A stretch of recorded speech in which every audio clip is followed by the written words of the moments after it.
Le 22 mars dernier, Kate Middleton a annoncé être atteinte d'un cancer. Depuis, la princesse de Galles est traitée par chimiothérapie dans la plus grande des discrétions. Une bonne nouvelle vient néanmoins d'illuminer cette sombre période de sa vie. L'information est tombée mais personne n'a voulu y croire. Dans une vidéo publiée sur les réseaux sociaux par la princesse de Galles le 22 mars dernier, Kate Middleton annonçait être atteinte d'un cancer. Une maladie détectée après une opération, à l'image de la maladie de son beau-père, Charles III. Si est dans la plus grande discrétion que Kate Middleton suit le traitement de chimiothérapie administré par les médecins.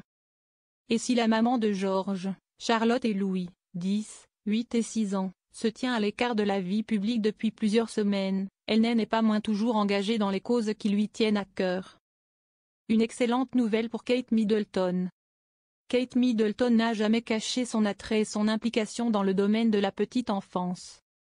Pour elle, il ne fait aucun doute que le bien-être et l'équilibre d'un enfant, surtout dans les premières années de son existence, a des répercussions sur le reste de sa vie, et donc sur les personnes qui l'entourent et la société de manière plus générale.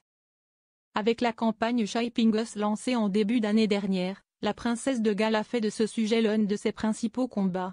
Et une bonne nouvelle vient d'ailleurs de lui revenir. Un rapport de cette campagne lui a indiqué que plusieurs grosses entreprises du Royaume-Uni se sont sérieusement penchées sur le sujet et envisagent de participer à l'action. Parmi ces entreprises, on compte notamment Aviva, Deloitte, Ikea Royaume-Uni et Irlande et Unilever UK. De quoi faire la fierté et la joie de Kate Middleton étant donné l'impact que ces grands noms peuvent avoir.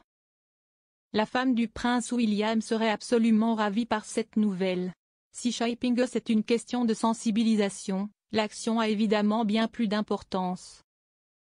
Avoir 8 des plus grandes entreprises du pays à ses côtés est une grande victoire pour elle, affirme Christian Guy, directeur exécutif de Royal Foundation Centre for Early Childhood à Hello Magazine. Par le biais des fonds et des actions que chacun peut récolter ou réaliser, Kate Middleton souhaite que la priorité soit donnée à la petite enfance. Cela passe notamment par les aides aux familles qui en ont besoin, la création d'activités, l'accès à l'éducation et l'accès aux soins. Le retour à la vie publique de la princesse de Galles pas encore d'actualité. Nul doute que malgré la maladie et le traitement qu'elle suit actuellement, Kate Middleton observe de très près l'avancée du travail. La princesse de Galles n'est pour autant pas encore officiellement de retour sur le devant de la scène. Comme le précise un expert royal au Daily Mail, Kate a besoin d'espace et d'intimité pour se rétablir. Elle reprendra le travail lorsqu'elle aura l'autorisation des médecins. Kate doit trépigner d'impatience, à l'image de Charles III, à l'idée de renouer avec le public et les obligations royales. En attendant, la priorité reste sa santé.